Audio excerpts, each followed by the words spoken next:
नमस्कार साथियों, स्वागत है आप सभी का प्रिज्म एकेडमी के यूट्यूब चैनल पर।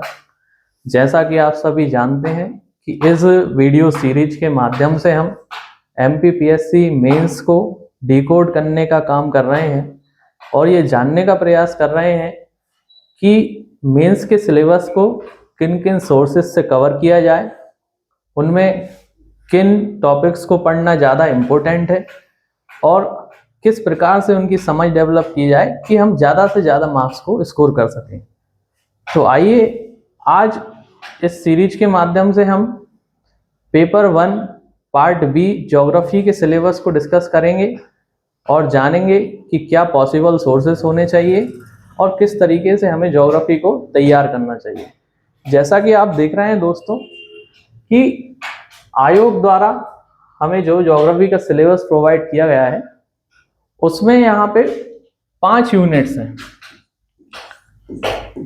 एमपीपीएससी के टोटल मेंस एग्जाम में 6 पेपर होते हैं। सारे ही पेपर्स में जो जीएस के पेपर हैं, तो शुरुआत के 4 पेपर्स हैं, उन सारे पेपर्स में 5-5 यूनिट हैं।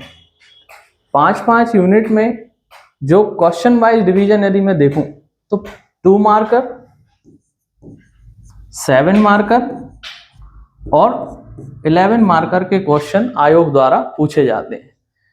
जब आप मेंस के पेपर को डाउनलोड करके देखेंगे तो आपको पता लगेगा कि 15 क्वेश्चंस 2 मार्कर के पूछे जाते हैं, 10 क्वेश्चन 7 मार्कर के पूछे जाते हैं और 5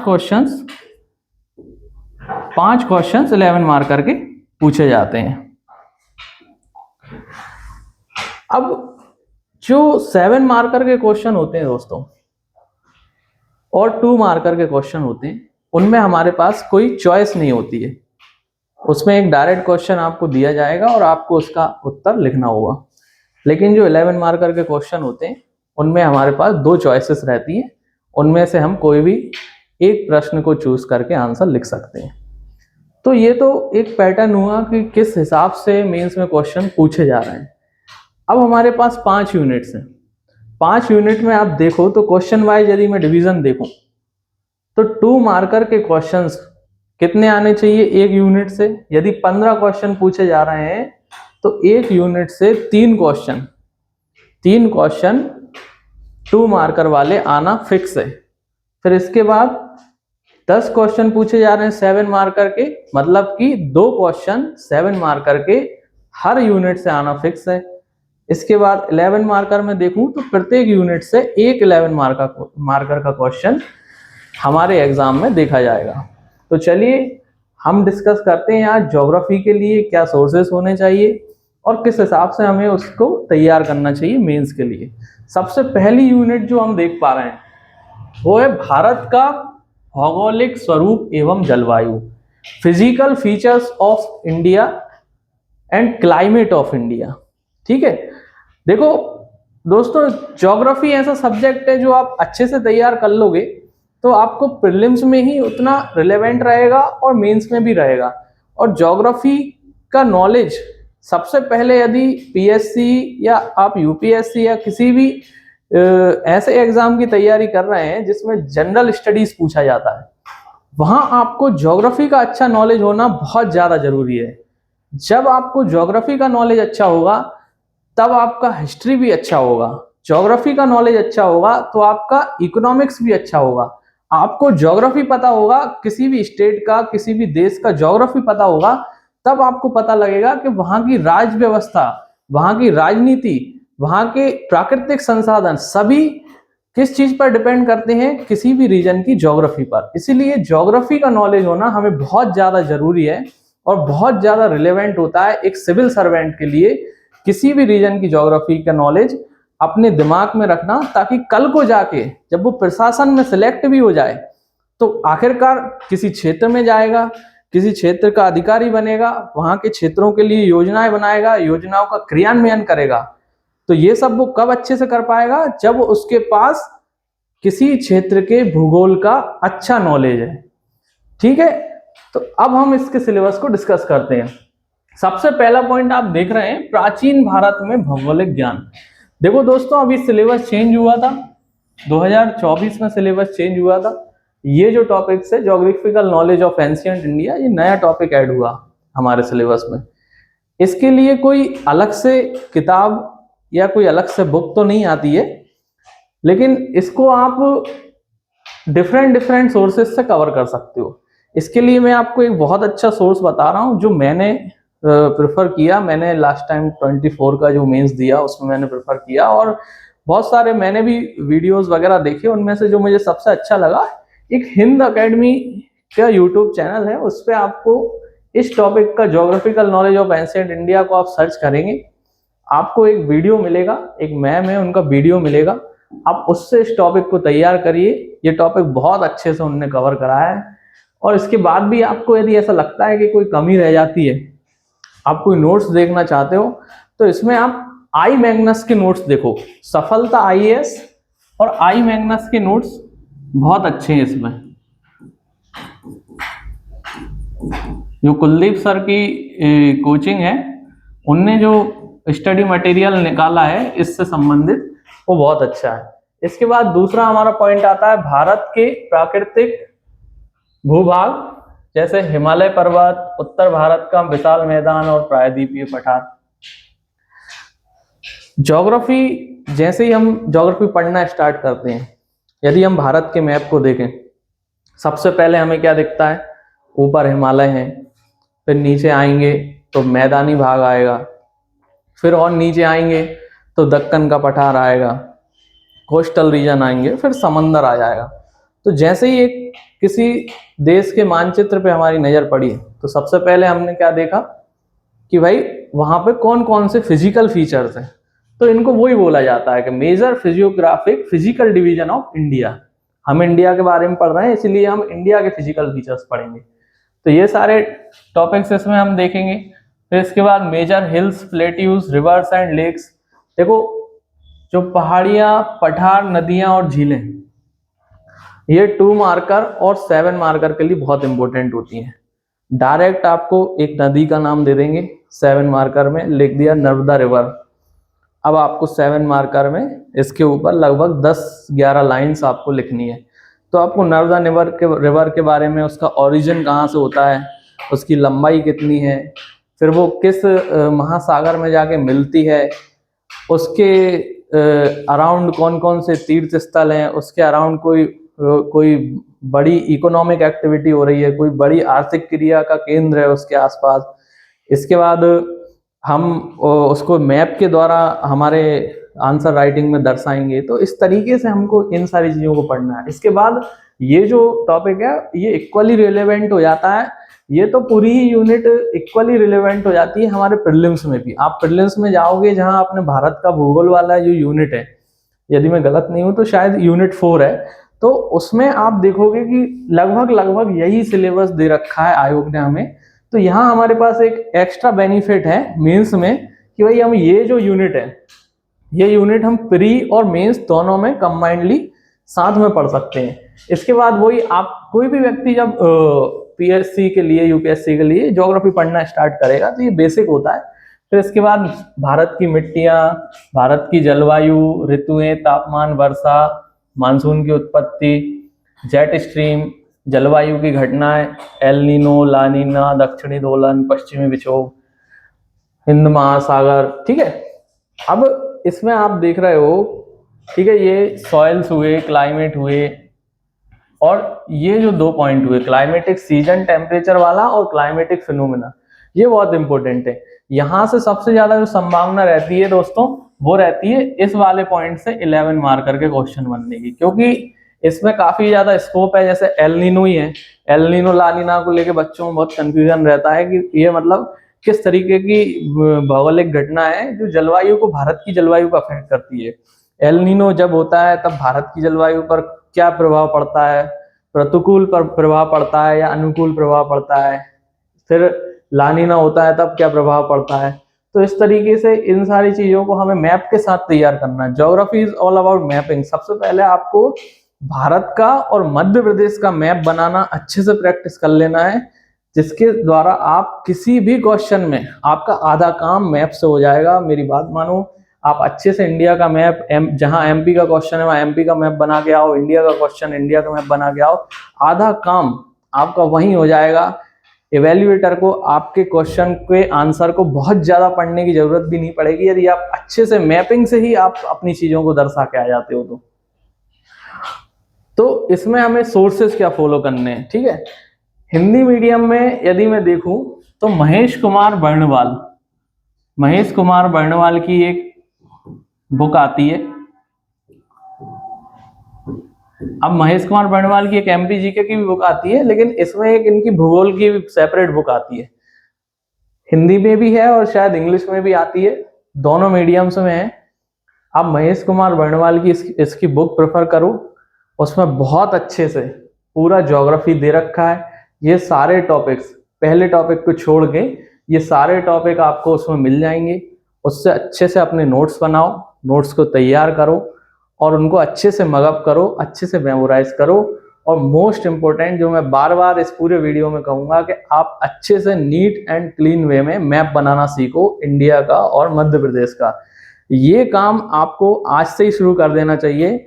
जब भी आप फ्री बैठे हो, बस आपको आपका हैंड मूवमेंट आप मेमोरी में सेट हो जाना चाहिए कि आपसे मैंने बोला कि मैप बनाना है तो आपका तुरंत ही हाथ चलने लगे कि भाई यहाँ से ऐसे ऐसे करके, क्योंकि आपकी मेमोरी में आ जाएगा जब वो ना, तो मेंस में इतना टाइम नहीं रहता सोचने का कि यार यहाँ से फिर कैसा था मैप में, यहाँ से क्या बनाना था। मेमोरी में रहेगा आपका, तुरंत 2 मिनट में मैप बनेगा। कहीं कहीं हम आधे मैप से भी चीजों को दर्शा सकते हैं। ठीक है दोस्तों, तो ये तो हुई हमारी पहली यूनिट। और सबसे ज्यादा जो आप विशेष ध्यान देना यहाँ पे, जो प्रीलिम्स के पर्सपेक्टिव से देना आप इस वाले पॉइंट पर, रिवर हिल प्लेट्यू वाले और एल नीनो ला नीना वाले टॉपिक पर। इंडियन मानसून को बहुत अच्छे से समझ लेना दोस्तों, क्योंकि हम भारत के निवासी हैं, भारत कृषि प्रधान देश है।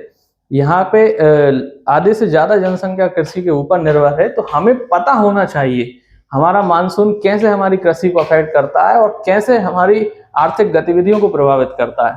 ठीक है दोस्तों, तो पहली यूनिट हम यहाँ पे खत्म करते हैं। अब हम आते हैं इकाई 2 पर, भारत की कृषि एवं जल संसाधन। ठीक है, अब यहाँ हम भारत के कृषि और जल संसाधनों के बारे में जानने का प्रयास करेंगे इस यूनिट के द्वारा। इस यूनिट में आपको सोर्स कौन से लेना है। सोर्स देखो दोस्तों, मैं आपको ना, मैं जो सोर्स बता रहा हूं, मैं नहीं बोल रहा आप वो फॉलो करो। मैं जो स्ट्रेटजी बता रहा हूं, जो तरीका बता रहा हूं मेंस एग्जाम को अप्रोच करने का, आप उसको फॉलो करेंगे तो ज्यादा फायदा होगा। सोर्सेस मेरे लिए अलग हो सकते हैं, आपको हो सकता है आई मैग्नस के नोट से समझ में आए, दूसरे व्यक्ति को आकार आईएएस से समझ में आए, तीसरे व्यक्ति को उत्कर्ष से समझ में आए। सारी कोचिंग्स ने अपने नोट्स निकाले हुए हैं। नोट्स जिसको नोट्स से नहीं समझ में आ रहा, बुक से ये सारा कंटेंट पढ़ सकता है। आजकल चैट जीपीटी का जमाना है, आप सीधा सीधा ये टॉपिक डालोगे, वो आपको अच्छा आंसर बना के दे देगा। तो बहुत सारे सोर्सेस हैं जहां से चीजों को पढ़ा जा सकता है। और मेंस में आप ये मत सोचो कि मैं एक सोर्स को पढ़ लूंगा तो मेरा काम हो जाएगा। ठीक है, एक सोर्स से आप नॉलेज गेन करो, लेकिन जब आप प्रेजेंट करोगे चीजों को, जब आप लिख के आओगे, उस समय आपके पास थोड़ा सा दूसरों से हटके भी कुछ होना चाहिए, जिससे जब कॉपी चेक हो रही, एक ही चीज इवैल्यूएटर बार बार चेक करता है तो एवरेज मार्किंग होने लगती है। आपको वो क्यों अलग से थोड़े ज्यादा नंबर देगा? आपको ज्यादा नंबर तभी मिलेंगे ना जब आप कुछ अलग लिख के आओगे, क्योंकि जो प्री क्वालिफाई करके जा रहा है तो ऑब्वियसली उसका नॉलेज सेट आपका सबका लगभग समान है। अब यहाँ बारी आती है आप कितना आपकी प्रेजेंटेशन स्किल्स पे अच्छा महारत हासिल कर पाते हो। ठीक है, तो इसमें आप देखो तो ये पहला पॉइंट है, कृषि प्रमुख फसलें, श्री अन्न, मोटे अनाज, उनका उत्पादन और वितरण। ठीक है, अब एग्रीकल्चर में जितनी भी हमारे यहाँ क्रॉप्स का प्रोडक्शन हो रहा है, जो मिलेट्स का प्रोडक्शन हो रहा है, मोटे अनाज पे हमारी सरकार का अभी फोकस है, क्योंकि मोटे अनाज जो है धीरे धीरे लुप्त होते जा रहे थे। मोटे अनाज खाने से कोलेस्ट्रॉल और कई रक्त संबंधी बीमारियां हैं जो नहीं होती हैं। ये हमारे जनजातियों का कल्चर था, वो उनका संरक्षण भी करते थे और उन लोगों ने काफी सारे बीजों को अभी भी संरक्षित करके रखा है। जैसे हमारी, शायद गलत नहीं हूँ तो, लहरी बाई बेगा हैं जिनने बीजों के लिए बहुत सारा काम किया है। इस तरीके से ये जो मिलेट्स हैं, इन सारी चीज़ों को हम वहाँ से जोड़ के देखते हैं। और सरकार की योजनाओं में भी आप पाओगे कि मिलेट्स के ऊपर काफ़ी फोकस किया है हमने। जैसे रानी दुर्गावती श्री अन्न योजना हम चला रहे हैं मिलेट्स के लिए, उनको हम ज़्यादा मूल्य पर उनको बेचा जा रहा है, उनकी खरीद सरकार द्वारा ज़्यादा पैसे में की जा रही है, सब्सिडी दी जा रही है। ऐसे करके आप इन चीज़ों को जोड़ के देखो तो आप कभी भी क्रॉप्स पढ़ोगे, ये क्रॉप्स वाला जो टॉपिक है इसमें आपको देखना है कि कोई भी क्रॉप किस क्षेत्र में पैदावार है उसकी, किस क्लाइमेट में वो पैदा होती है, भाई उसके लिए टेम्परेचर कितना चाहिए, उसके लिए पानी कितने सेंटीमीटर हमें देना है, ठीक है, और उसके लिए किस प्रकार का भूभाग चाहिए, कौन सी मिट्टी में वो पैदा हो रही है। कपास की खेती है तो वो कौन सी मिट्टी में होती है, काली मिट्टी में होती है कि लाल मिट्टी में होती है। काजू की खेती किस हिसाब से होती है, सोयाबीन किस स्टेट में सबसे ज्यादा।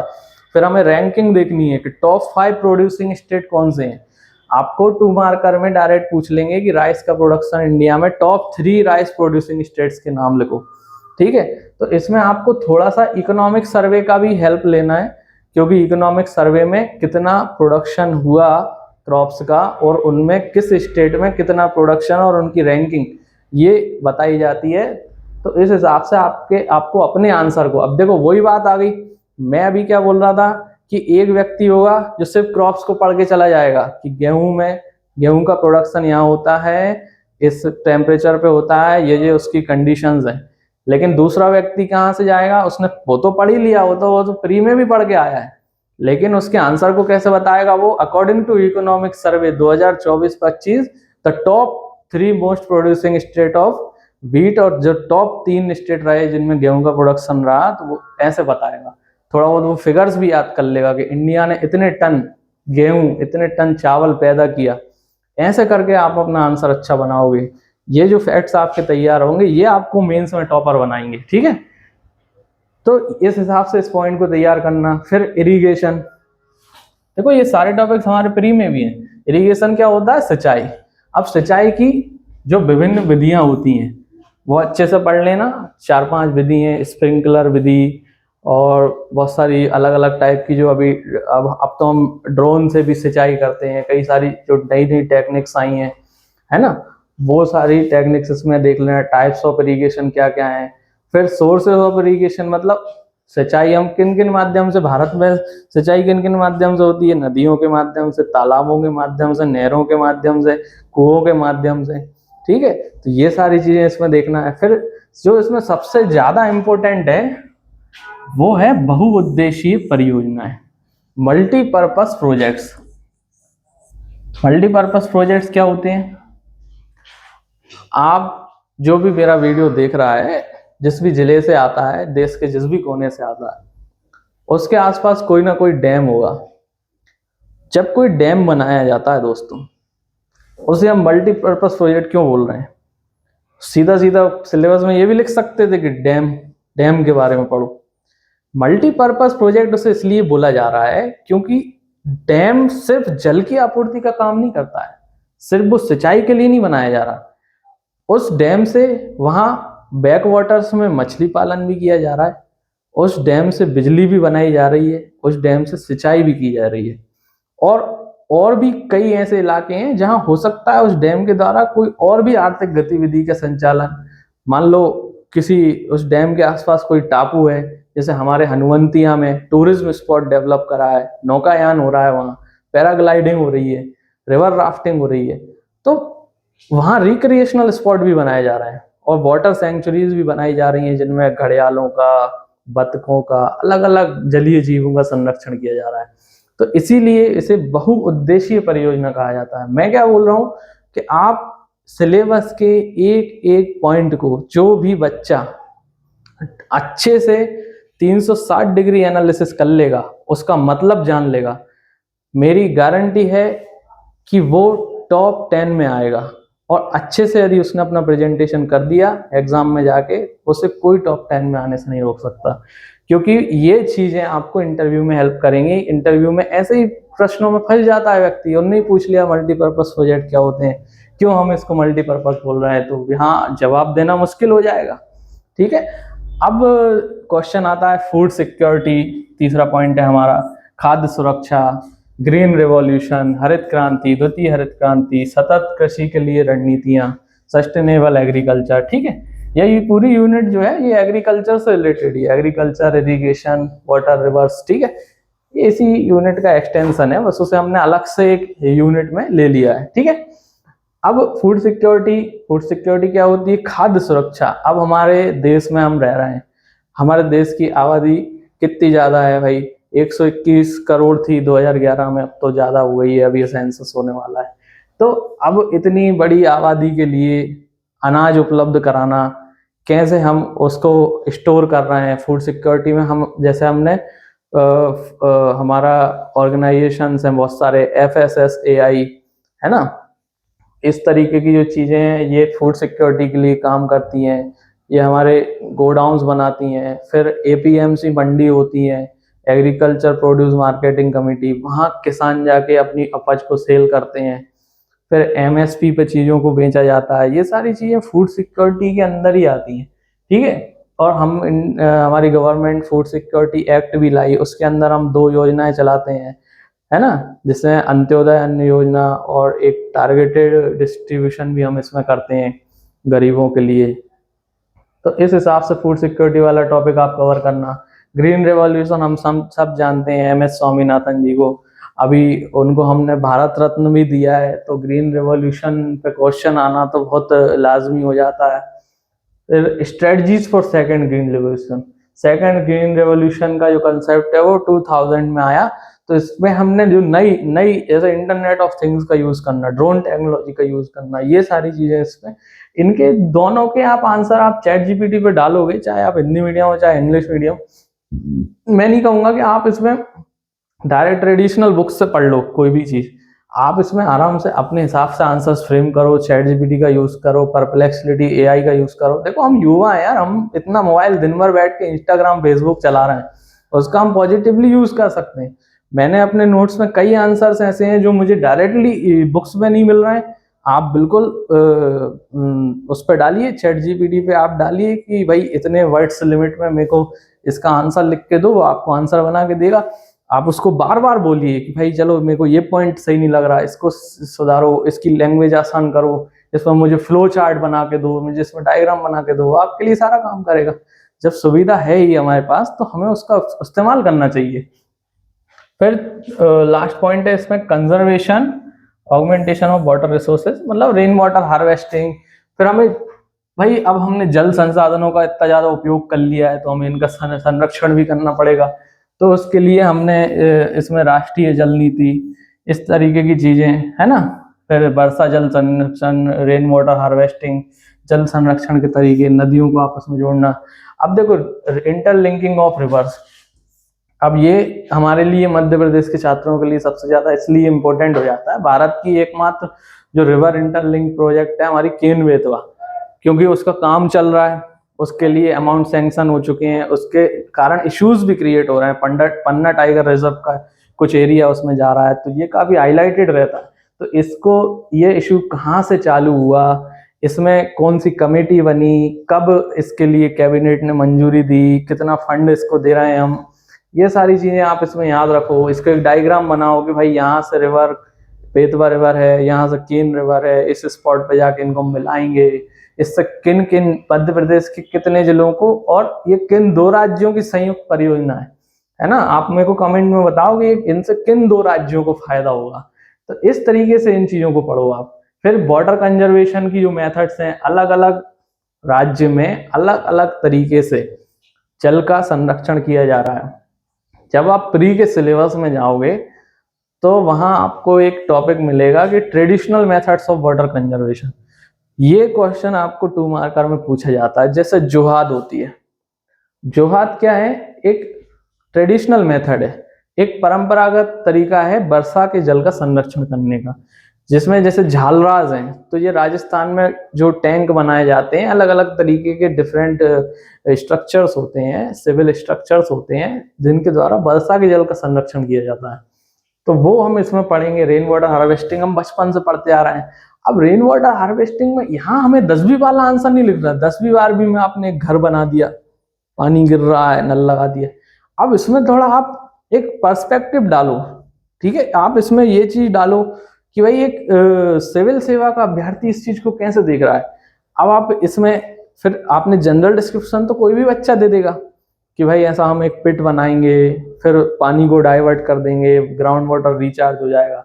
अब इसमें आप फैक्ट डालो कि भाई नेशनल वाटर कमीशन की रिपोर्ट आई है, भारत में ग्राउंड वाटर का लेवल इतना कम हो गया है, ऐसा कौन सा राज्य है जिसने कंपलसरी कर दिया है घर में रेन वाटर हार्वेस्टिंग करना।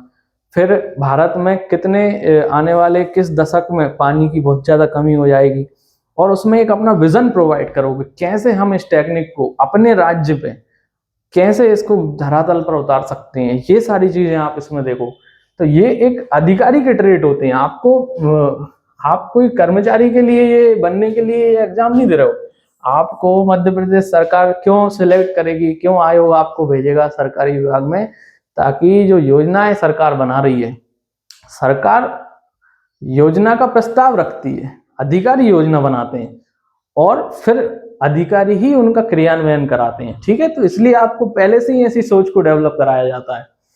अब इसके बाद तीसरी इकाई आ गई। देखो दोस्तों, थोड़ा वीडियो लंबा हो रहा है, लेकिन मेरी गारंटी है आप एक बार इसको आराम से इत्मीनान से इस वीडियो को पूरा देख के जाएंगे, आपको कुछ ना कुछ फ्रूटफुल मिलेगा। और आपको मेरा जो पूरा पर्पस है यहाँ लेक्चर देने का, आपको ये वीडियो के माध्यम से सिलेबस बताने का, मेरा एक ही पर्पस है कि मैं आपको ये बता सकूं कि तैयारी कैसे करनी है, तैयारी कहाँ से करनी है, किस कोचिंग में जाना है, किस मटेरियल को पढ़ना है। ये आपको बहुत हजारों लोग हैं जो आपको बता देंगे, लेकिन तैयारी हम किस हिसाब से करें, कैसे सिलेबस को पढ़ें, किस माइंडसेट से किस टॉपिक को अप्रोच करना है, किस अप्रोच से मेंस को देखना है, किस अप्रोच से प्री को देखना है, मैं बस आपके साथ ये शेयर करना चाहता हूँ। क्योंकि मैं खुद भी अभी एक अभ्यर्थी हूँ, मैं कोई टीचर नहीं हूँ, मैं आप ही की तरह एक स्टूडेंट हूँ जो इस चैनल के माध्यम से अपनी स्ट्रेटजी शेयर कर रहा है, जिसके थ्रू आप अपना स्कोर इम्प्रूव कर सकते हैं, अपने एग्जाम में गेन कर सकते हैं। ठीक है, तो अब थर्ड यूनिट पे आते हैं, इंडिया के नेचुरल रिसोर्सेज और इंडस्ट्रीज। अब इसमें हम देख रहे हैं फॉरेस्ट रिसोर्सेज, ठीक है, वन संसाधन, फिर खनिज संसाधन, ऊर्जा संसाधन, ऊर्जा संकट, ऊर्जा के गैर पारंपरिक स्रोत। ठीक है, अब वन संसाधन क्या होते हैं? वन संसाधन क्या है? वनों से मिलने वाली जो भी उपयोगी चीजें होती हैं, उपयोगी वस्तुएं होती हैं, और वन खुद अपने आप में एक संसाधन है। ठीक है, तो वनों के प्रकार कितने होते हैं? ट्रॉपिकल फॉरेस्ट होते हैं, शुष्क वन होते हैं, पर्णपाती वन होते हैं, सदाबहार वन होते हैं। तो ये वनों का डिवीजन, इंडिया में किस प्रकार के वन सबसे ज्यादा पाए जाते हैं। फॉरेस्ट सर्वे ऑफ इंडिया की जो रिपोर्ट आती है, हर 2 साल में एक रिपोर्ट आती है, इंडियन फॉरेस्ट इंस्टीट्यूट से निकालता है, उसे आप पढ़ो कि किस राज्य में टॉप 5 राज्य ऐसे कौन से हैं जिसमें वनों का सबसे ज्यादा प्रतिशत है, टॉप 5 राज्य कौन से हैं जिनमें सबसे कम प्रतिशत है, किस राज्य में वनों का प्रतिशत बढ़ा, किस राज्य में घटा। ठीक है, इस तरीके की चीजें आपको इस टॉपिक में कवर करनी है और अपने आंसर्स में उनका फ्लेवर डालना है। ठीक है, तो ये आप ये देखो ना, यहाँ लिखा है there types and distribution. Distribution मतलब आप इंडिया का मैप बनाओगे, इंडिया के मैप में आपको देखना है कि भाई यहाँ जैसे आपने ऊपर माउंटेन फॉरेस्ट देखे, फिर टियागा, टुंड्रा, है ना, फिर आप नॉर्थ ईस्ट में चले गए तो वहाँ आपको सदाबहार वन मिल गए, वेस्टर्न घाट्स में चले गए सदाबहार, बीच के इलाके में आए तो वहाँ यहाँ को पर्णपाती वन मिले। ठीक है, फिर थोड़े से नीचे गए तो आपको मॉइस्ट डेसिडुअस फॉरेस्ट मिला, थोड़े बीच में अपन को ड्राई डेसिडुअस फॉरेस्ट मिला। इसको आप अलग अलग ऐसा मैप के द्वारा दर्शाओ, उनको देखो, उनको मेमोराइज करो अच्छे से। ठीक है, फिर सबसे जो इम्पोर्टेंट चीज आती है पीएससी में, वो होते हैं मिनरल्स। मिनरल्स को अमिता एमपीपीएससी का आप पिछले 10 साल का पेपर उठा के देख लेना, प्री का देख लो, मेंस का देख लो, मिनरल्स पे उसका बहुत ज्यादा फोकस है। क्यों है ये फोकस मिनरल्स पे? क्योंकि एमपी भी एक मिनरल रिच स्टेट है। हम जैसे हीरे में हमारी मोनोपोली है, इंडिया में हीरे का उत्पादन कहाँ होता है? मध्य प्रदेश में होता है। कोयले में हम चौथे नंबर पे हैं। लोहे के आयरन ओर में हम मेरे ख्याल से 6वें नंबर पे हैं। लाइमस्टोन में हम दूसरे पे हैं शायद। ऐसे करके जो हमारी रैंकिंग है वो मिनरल्स में काफी अच्छी है। मिनरल्स का एक्सप्लोरेशन हम अच्छे स्तर पे कर रहे हैं। काफी सारी खदानें हैं कोयले की, लोहे की, है ना। सिंगरौली साइड जाएंगे हम, थर्मल पावर प्लांट चला रहे हैं। तो मिनरल्स जो होते हैं बहुत इंपॉर्टेंट होते हैं किसी भी राज्य की इकोनॉमी के लिए, ठीक है बच्चों। तो ये मिनरल्स को हमें बहुत अच्छे से पढ़ना है। अब यहाँ तो हम इंडिया के नेचुरल रिसोर्सेज देख रहे हैं, तो सारे इंडिया में कहाँ कहाँ क्या क्या चीज पाई जा रही है, कोयला सबसे ज्यादा कहाँ पाया जा रहा है। अब इसमें भी देखो, जो एक मिनरल करके इंडिया मिनरल ईयर बुक करके आती है, इंडिया मिनरल ईयर बुक से आपको ये देखना है कि किस राज्य में कौन सा मिनरल टॉप पे है, सेकंड पे कौन है, उसमें थर्ड पे कौन है। टॉप 5 स्टेट तो आपको हर मिनरल के याद रखने हैं, जो भी मेजर मिनरल्स हैं हमारे, कोयला हुआ, लोहा हुआ, ठीक है, चांदी, सोना, ये सारी चीजों में, ठीक है। अब इसके बाद फिर हम एनर्जी रिसोर्सेज देख रहे हैं। एनर्जी रिसोर्सेज क्या होते हैं भाई? इंडिया में हम किन किन माध्यम से ऊर्जा संसाधन कौन कौन से हैं भाई? जैसे सौर ऊर्जा है, पवन ऊर्जा है, हाइड्रो पावर है। तो सौर ऊर्जा, हम सौर ऊर्जा का उत्पादन कैसे कर रहे हैं? सौर ऊर्जा के लिए हमारी सरकार कौन सी नीतियां लेके आई है? जैसे अभी हमारे बहुत सारे घरों पे आप देख रहे होगे ना कि सोलर प्लांट लग रहा है, इनको सब्सिडी दी जा रही है। तो ये क्या है? ये सौर ऊर्जा को हम बढ़ावा दे रहे हैं। India international solar alliance, Bharat के आगे होने से वो अलायंस बना, वो क्या है? नेशनल सोलर ग्रिड क्या है? इस तरीके की चीजें आप पूरी इसमें पूरा उनका रिसर्च करके जाओ कि भाई पवन ऊर्जा में भारत की क्या रैंकिंग है, सोलर में क्या है, हाइड्रो पावर में हम क्या काम कर रहे हैं, कौन सा हाइड्रो पावर प्लांट हमने अभी रिसेंटली बनाया, पहला कौन सा था। फिर किसी हाइड्रो पावर प्लांट की वजह से या किसी बड़े प्लांट की वजह से हमारी इकोनॉमी या ज्योग्राफी या इकोलॉजी पे क्या इफेक्ट पड़ रहा है, ये सारी चीजें हमें इसमें देखनी है, ठीक है। फिर एनर्जी क्राइसिस, ये जैसे एनर्जी क्राइसिस हुए तो ऊर्जा संकट। अब ऊर्जा संकट क्या होता है? जब मांग और आपूर्ति में अंतर आ जाए। भाई जो मांग हो रही है शहर में, शहरों का बढ़ता जा रहा है, क्राउड बढ़ता जा रहा है, उपयोग बढ़ता जा रहा है एनर्जी का, डिवाइसेस बढ़ते जा रहे हैं, तो ऊर्जा की मांग लगातार बढ़ रही है, तो इससे क्राइसिस पैदा होंगे। तो पहले भारत में कब ऐसा ऊर्जा संकट आया है? तो हम इसको लोक सेवा आयोग की परीक्षा में या यूपीएससी या पीएससी में आप थोड़ा सा रेफरेंस लेके चलना है हमें। पहले कोई ऐसा दशक रहा, पहले कोई ऐसा ईयर आया जब भारत में ऊर्जा संकट पैदा हुआ, तो हमें वहां से हमारे आंसर्स को शुरू करना है और फिर उन्हें आगे तक लेके जाना है, ठीक है। तो इनको इन जैसे ये एनर्जी क्राइसिस हुआ ना, तो इस तरीके के जो क्वेश्चंस होते हैं ना, ये आप चैट जीपीटी पे डालो, इनको उससे अच्छा फ्रेम करो, इनकी स्ट्रक्चरिंग करो, है ना, इंट्रो बॉडी कंक्लूजन में। फिर इसके बाद non conventional sources of energy, गैर पारंपरिक स्रोत क्या है? तो वही ऊर्जा जो संसाधन अभी हमने डिस्कस किए ना, तो वही उन्हीं से रिलेटेड टॉपिक है ये कि non conventional source of energy. Non conventional मतलब क्या है? जो पारंपरिक नहीं। पारंपरिक हमारे क्या थे? कोयला, लकड़ी, ये सब हमारे पारंपरिक थे। अब गैर पारंपरिक क्या आ गया भाई? कि सोलर एनर्जी आ गई, पवन एनर्जी आ गई, अब तो हम विंड और टाइडल एनर्जी भी बना रहे हैं, ठीक है। तो ये सारी चीजें। अब इसमें दोस्तों देखो, ये जो टॉपिक है major industries, iron, steel, cement, paper, sugar, cotton and textile, ये जो 1 2 3 4 5 इंडस्ट्रीज आपको मेंशन है सिलेबस में, पांचों को लो। पहली आयरन एंड स्टील इंडस्ट्री से लेके, आयरन एंड स्टील इंडस्ट्री में इंडिया का क्या योगदान है, कौन से इंडस्ट्रियलिस्ट का ज्यादा योगदान है, किस रीजन में ये केंद्रित है, ठीक है, उनको मैप पे दिखाओ और उनसे इंडिया की इकोनॉमी में उनका क्या कंट्रीब्यूशन है, इंडिया की वर्ल्ड में क्या रैंकिंग है इन चीजों के प्रोडक्शन में, ये सारी चीजें आप देखो और कौन से स्टेट में। और इसके बाद इसमें थोड़ा सा रेफरेंस आप मध्य प्रदेश का जरूर डालना हर क्वेश्चन में कि भाई मध्य प्रदेश में आयरन एंड स्टील का क्या स्टेटस है और मध्य प्रदेश कहाँ से इंपोर्ट कर रहा है, एक्सपोर्ट कर रहा है, इंडिया आयरन का इंपोर्ट कहाँ करता है, एक्सपोर्ट कहाँ करता है। इस तरीके से ये सारी चीजों को आप अप्रोच करो, इनमें अच्छे आंसर्स फ्रेम करके रख लो, क्योंकि एक जो 11 मार्कर का क्वेश्चन है, ये मेरा जनरल प्रेडिक्शन है, इनमें से आपको एक टॉपिक मिलेगा ही 11 मार्कर में। ये लो हैंगिंग फ्रूट है, डायरेक्ट क्वेश्चन पेपर में दिया हुआ है, इसको अच्छे से तैयार करना। फिर आती है फूड प्रोसेसिंग इंडस्ट्रीज, प्रमुख खाद्य प्रसंस्करण उद्योग।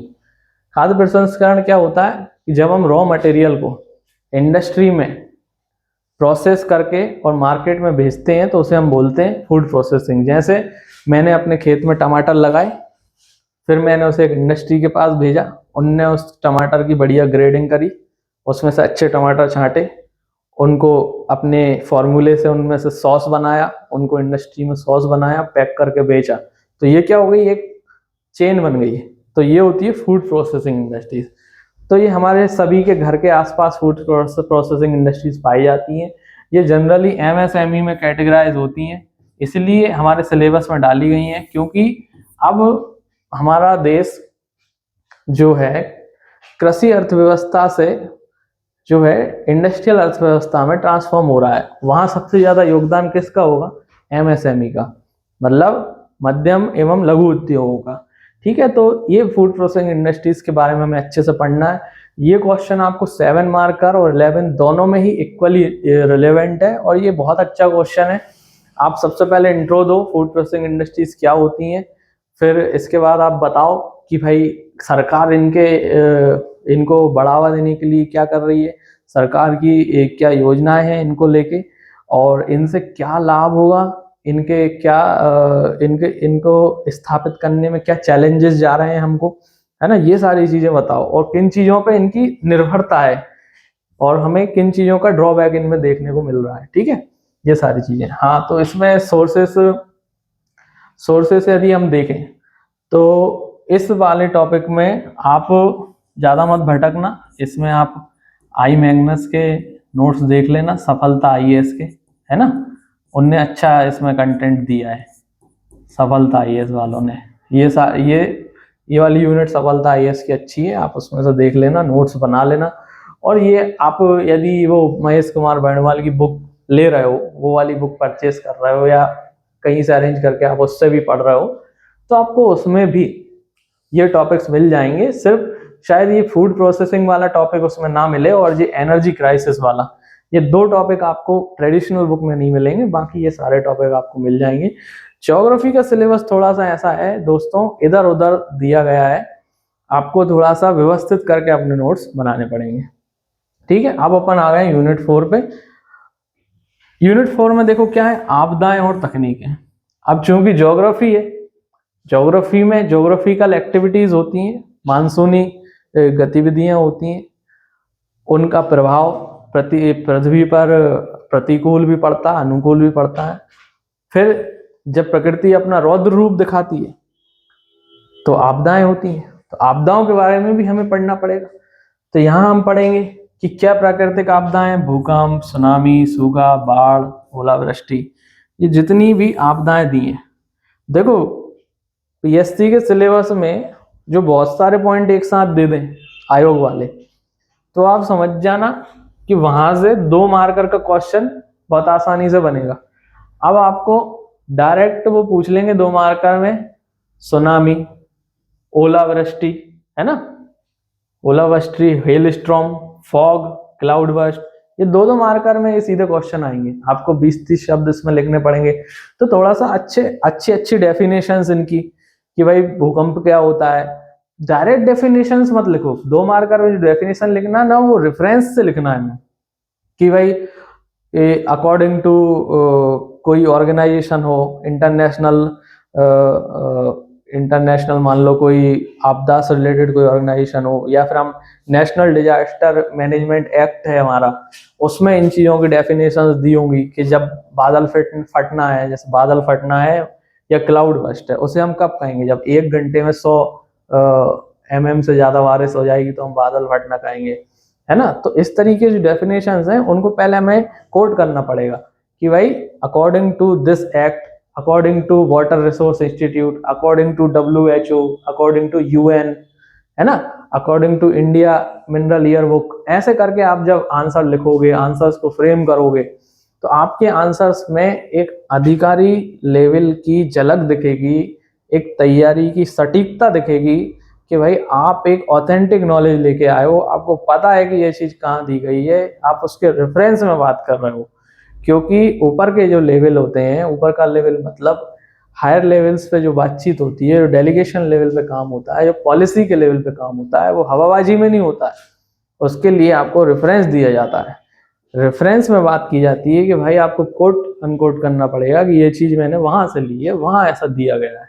ठीक है, तो ये आप इसमें देख के जाओगे। इसमें सबसे ज्यादा इंपॉर्टेंट है, देखो, ट्रॉपिकल साइक्लोन, है ना, उष्ण कटिबंधीय चक्रवात। ये क्यों इंपॉर्टेंट है?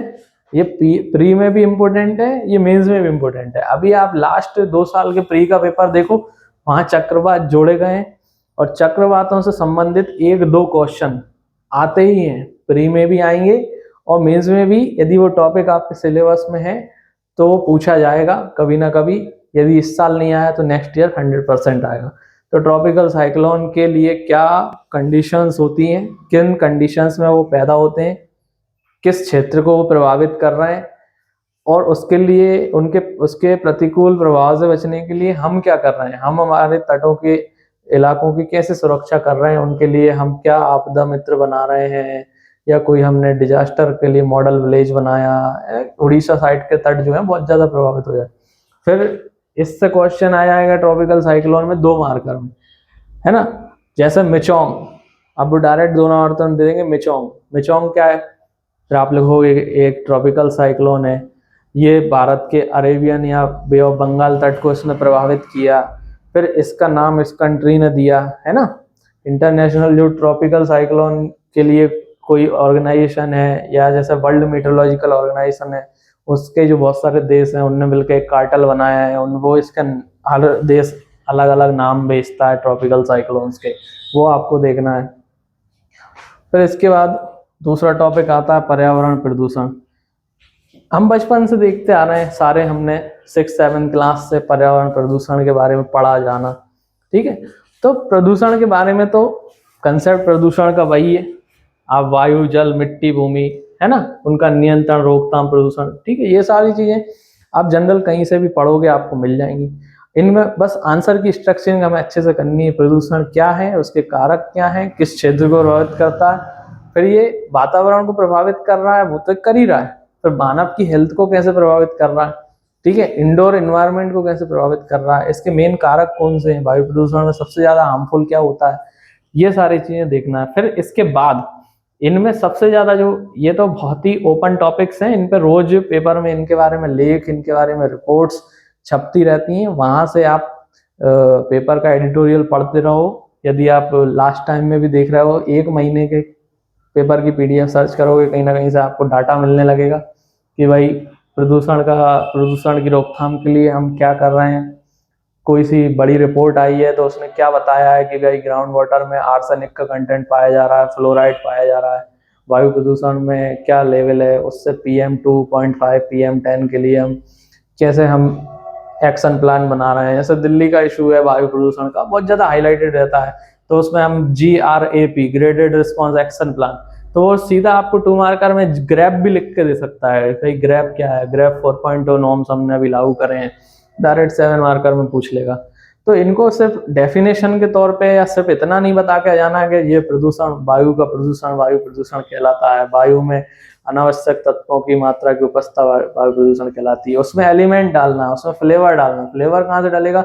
अलग अलग रिपोर्ट्स से, अलग अलग गवर्नमेंट वेबसाइट्स का डाटा हमें देखना पड़ेगा, और रिसेंट में क्या चल रहा है ये हमें हमारे आंसर्स में लिख के आना पड़ेगा। ठीक है, उनके साथ हमें आंसर्स को कंक्लूड करना पड़ेगा।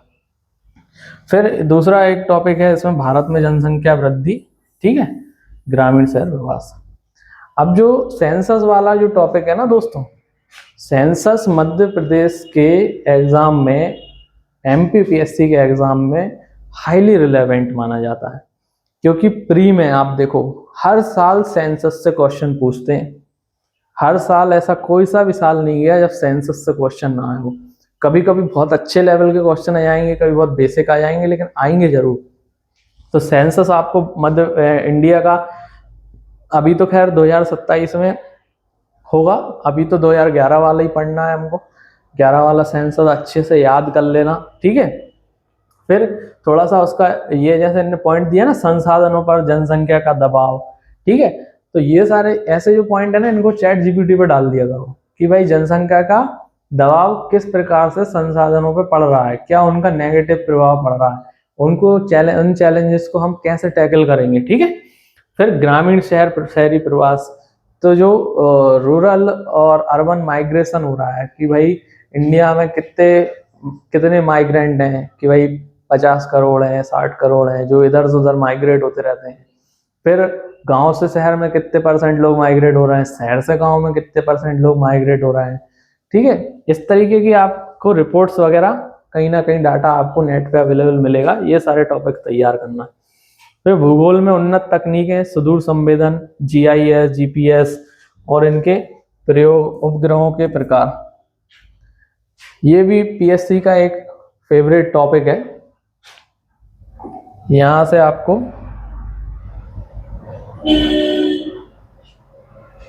ठीक है, advance technique in geography, remote sensing, GIS, GPS and types of satellite.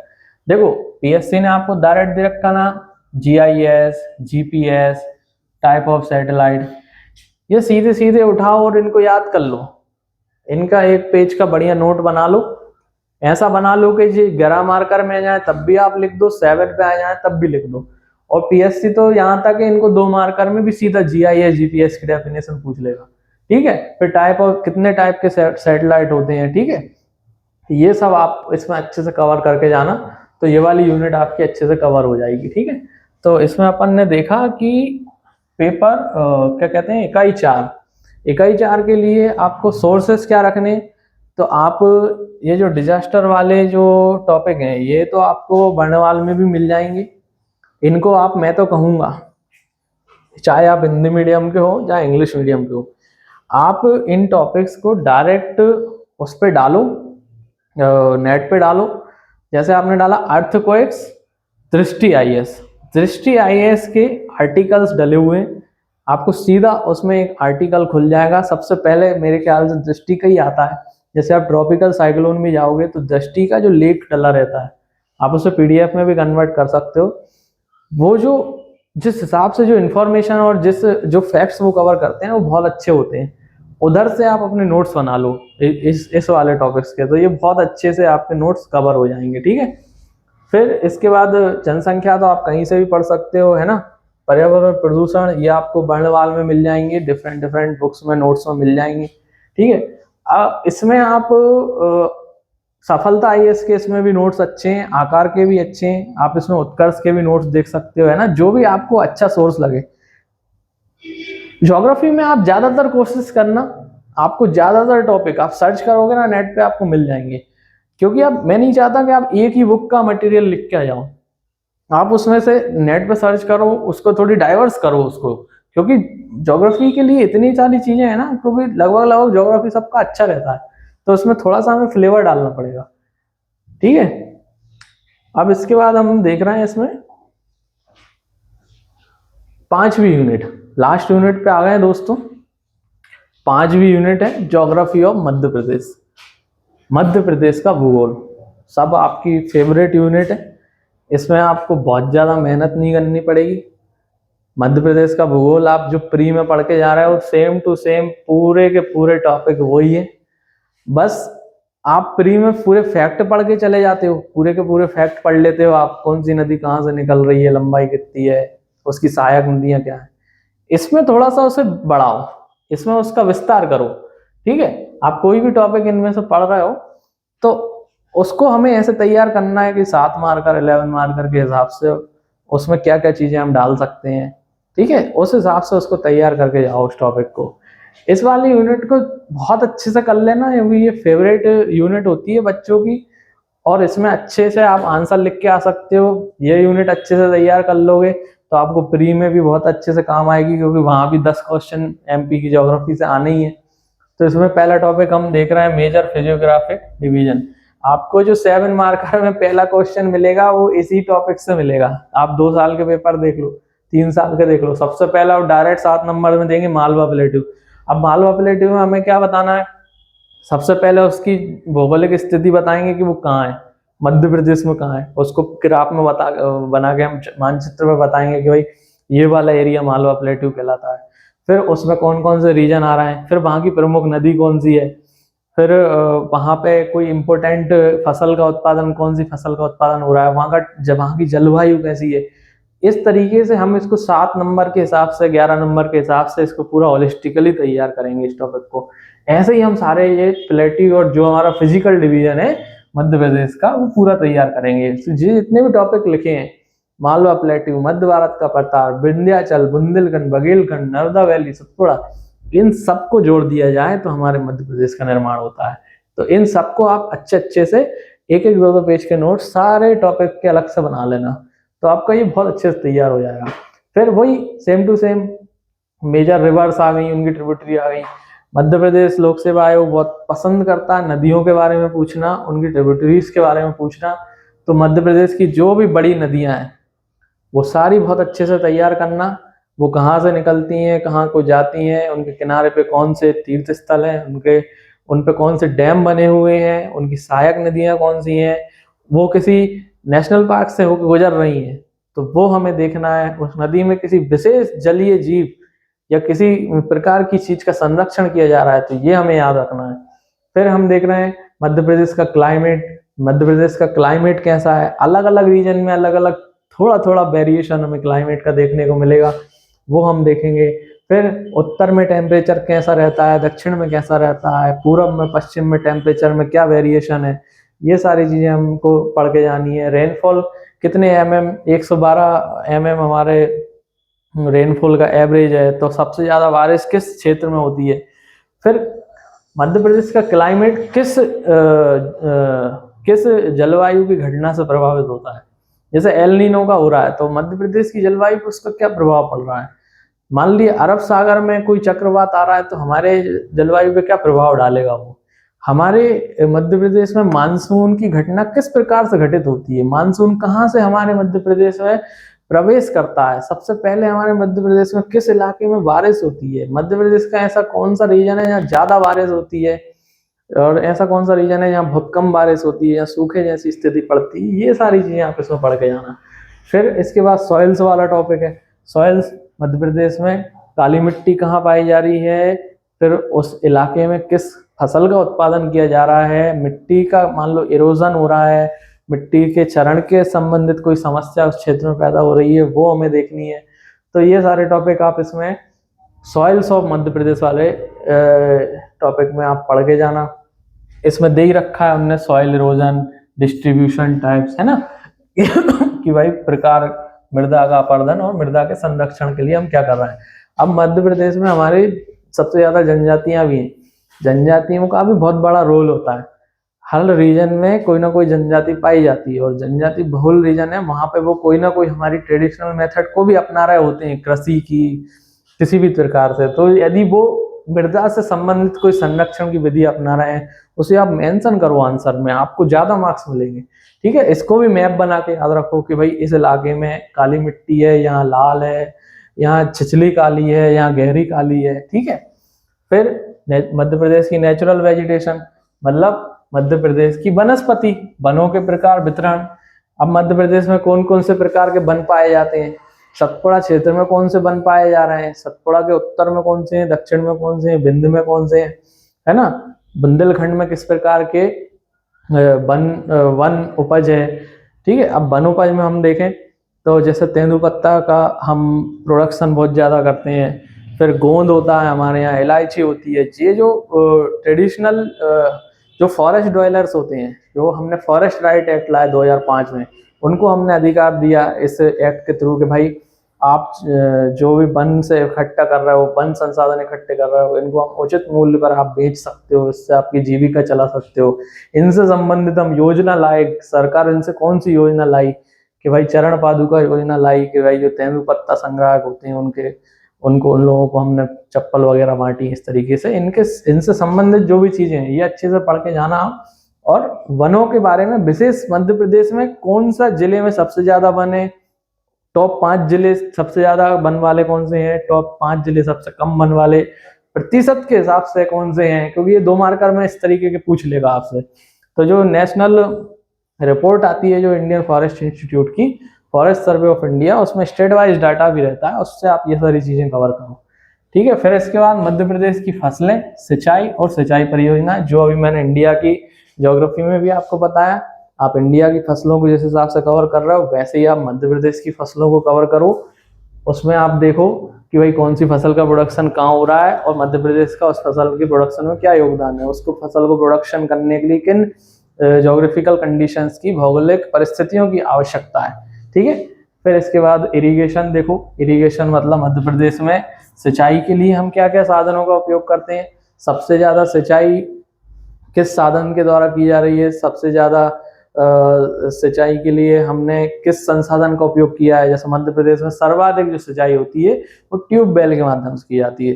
तो इसमें एक बढ़िया ऐसा पाई चार्ट बनाओ, है ना, इसमें देखो कि भाई कितने प्रतिशत सिंचाई कुओं से, कितने प्रतिशत सिंचाई तालाब से, कितने प्रतिशत सिंचाई नहरों से, इस तरीके से ऐसा दर्शा के आओ। उसमें 7 मार्क का 11 मार्क के क्वेश्चन को ऐसे टैकल करा जाता है। ठीक है, फिर इरिगेशन के प्रोजेक्ट, बहुत सारे इरिगेशन के लिए हमने, अब इसमें डायरेक्ट इन्होंने लिख दिया इरिगेशन के प्रोजेक्ट, लेकिन ये वही मल्टीपर्पज प्रोजेक्ट्स हैं। मल्टीपर्पज क्योंकि उनसे इरिगेशन होता है। तो भाई जैसे हमारा गांधी सागर डैम कहाँ पे है, कौन सी नदी पे बना हुआ है, तो इसमें जितने भी मध्य प्रदेश के बांध हैं, सारे बांध आप इसमें पढ़ के जाना, सारे डैम, सारे प्रोजेक्ट, सारी परियोजना इसमें पढ़ के जाना, क्योंकि एक ना एक परियोजना आपसे डायरेक्ट पूछी जाएगी 7 मार्कर में या फिर 2 मार्कर में। और यदि उनको कंबाइंडली कोई अच्छा क्वेश्चन बना के देना होगा तो आपको वो 11 मार्कर में भी इससे क्वेश्चन पूछ सकते हैं। फिर मध्य प्रदेश के मिनरल आ गए। ये यूनिट जो जितने अच्छे से कर लेगा ना, उसका प्री भी उतने जल्दी निकलने की संभावना हो जाएगी। मिनरल्स एमपी में, अभी मैंने आपको पिछली दूसरी यूनिट में, तीसरी यूनिट में बताया था, मिनरल्स बहुत इंपॉर्टेंट है इंडिया के लिए भी, एमपी के लिए भी। तो मिनरल्स को हमें देखना है कहाँ कौन सा मिनरल पाया जा रहा है, कौन सी ग्रेड का मिनरल पाया जा रहा है, क्या रैंकिंग है मध्य प्रदेश की, उसमें मध्य प्रदेश के कौन से जिले में उसका सबसे ज्यादा उत्पादन होता है। फिर उस मिनरल के लिए हम कोई पॉलिसी बना रहे हैं, कोई से मिनरल का कोई पर्टिकुलरली कोई एजेंसी, गवर्नमेंट, प्राइवेट, कौन उसका खनन कर रहा है ना, इस तरीके से इस चीज को तैयार करना। फिर एनर्जी रिसोर्सेज, वही हमारे सौर ऊर्जा के रिसोर्सेस हैं, पावर प्लांट में हम जैसे कोयले से एनर्जी बना रहे हैं। फिर इसके बाद पवन ऊर्जा हुआ, जैसे जमगोदारनी देवास में हमने पहला पवन ऊर्जा संयंत्र लगाया। फिर रीवा में mega ultra solar power plant बना है। तो सोलर एनर्जी से, विंड एनर्जी से, वाटर हाइड्रो पावर, फिर इसके बाद बायोगैस, बायोमास एनर्जी हम बना रहे हैं। इस तरीके से जो भी हम कन्वेंशनल, नॉन कन्वेंशनल तरीका अपना रहे हैं, वो सारे एनर्जी रिसोर्सेज को आप अच्छे से, इनको एक नोट्स बनाओ, इनके नोट्स अच्छे से तैयार करो। इनमें मध्य प्रदेश की रैंकिंग कवर मत करना, मत भूलना। आराम से एक कोने में ऐसा बॉक्स बना के लिख के आया करो मेंस में कि एमपी की रैंक सोलर एनर्जी में इतनी है और एमपी की रैंक विंड एनर्जी में इतनी है ना, वो अलग ही आपको एक नंबर आपका प्लस में चला जाएगा। ठीक है, फिर इसके बाद major industries, small and cottage industries, Madhya Pradesh की जो भी अर्थव्यवस्था, जिन भी इंडस्ट्रियों के माध्यम से चल रही है, वो सारी इंडस्ट्रीज आप कवर करना। लघु इंडस्ट्रीज भी हैं, बड़े भी जो बृहद उद्योग हैं मध्य प्रदेश में, जो पीएसयूज लगे हुए हैं, जैसे हमारा बीएचईएल है, बीना रिफाइनरी है, बड़े बड़े जो भी नागदाम है, ग्रेसिम का प्लांट है।